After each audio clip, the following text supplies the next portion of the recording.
আসসালামু আলাইকুম। ওয়ালাইকুম আসসালাম। ভালো আছেন আপনি? জি আছি ভালো। আজকে যে আপনি যে পণ্যগুলো দেওয়া যাচ্ছে, পণ্যগুলো পেয়ে আপনি খুশি তো? যে খুব খুশি, খুব আনন্দিত।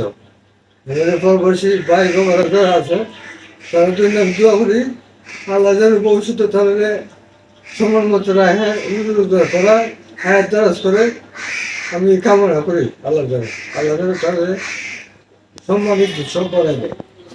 আর ভবিষ্যতের জন্য তার সমৃদ্ধি বা কেমন আল্লাহ দেয়, এই থেকে এই আশা আমি রাখি, আল্লাহ তারা দোয়া করি। আপনি তো আর কাজ কাম করতে পারেন না। না, অসুস্থ মানুষ। অসুস্থ অসুস্থ মানুষ। অসুস্থ। আমরা খোঁজ করে দেখলাম যে আপনি এক টাকা ইনকাম করতে পারেন না। না, সংসার না, করলে না, খুবই কষ্টের দিন যাপন যেতেছে। কষ্ট দিনের মধ্যে যেতেছে আপনি যে আসলে আমরা যে প্রবাসী ভাইদের যে অনুদান গুলা, জি যে আসলে আমরা নিজ দায়িত্বে নিজের প্রতি ভারী ভারী গিয়ে জি যে পাওয়ার যোগ্য তাদেরকে খোঁজ করে বের করে দেওয়ার চেষ্টা করি।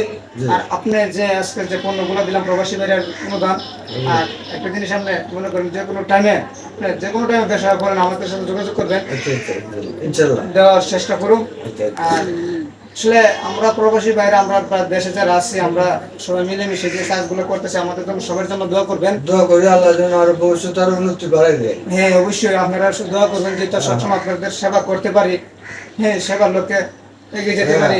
দোয়া করি প্রবাসী ভাই বাবারা যারা আছে তারা যেন আল্লাহ আরো উন্নতি থেকে বাড়াই দেয় আর ভবিষ্যতে শান্তি করে দেয়। এই অবশ্যই প্রবাসী মানে শুধু শুধু প্রবাসী সকল প্রবাসী সকল প্রবাসী। সারা বাংলাদেশে যত প্রবাসী বাইরে আছে সবার জন্য দোয়া করবেন। আমরা নামাজ পড়ে সবার জন্য দোয়া করি।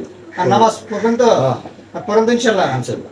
নামাজ পড়ে প্রবাসী সব প্রবাসী ভাইদের জন্য দোয়া করবেন। দোয়া করুন আল্লাহ যেন তাহলে সুষ্ঠুভাবে রাখে, হায়াত বাড়াই দেয়, শান্তি মতো রাখে। হ্যাঁ হ্যাঁ হ্যাঁ, এই যে প্রবাসী প্রবাসী বাইরে ঋণ চিন করে যা আল্লাহ তাদের জন্য দোয়া করবেন যেটা আল্লাহ তাদেরকে ভালো একটা কাজ মিলাই দেয়। ঋণ মুক্ত আল্লাহ করে। করে করে হ্যাঁ, আমরা নামাজ পড়ে প্রবাসী ভাইদের জন্য দোয়া করবেন। দোয়া করুন। আর অবশ্যই প্রবাসী ভাইরা উদার মনের মানুষ, তারা আমাকে বিভিন্ন জায়গা থেকে ফোন দেওয়ার পরে বলে আপনি দেখে দেখে অসহায় মানুষগুলোর, হ্যাঁ আপনার লিস্ট লন, কিছু মাল সামানা দেন, তারা যেমন শান্তি চলে।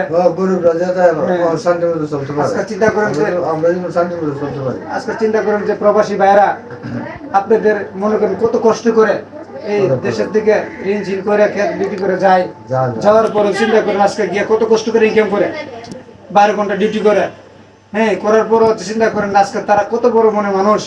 আজকে আমাদেরকে বলে যে আজকে গ্রামের মধ্যে আমরা খাইলে চলবে না, অসহায় মানুষগুলোকে আমরা দেখতে হবে।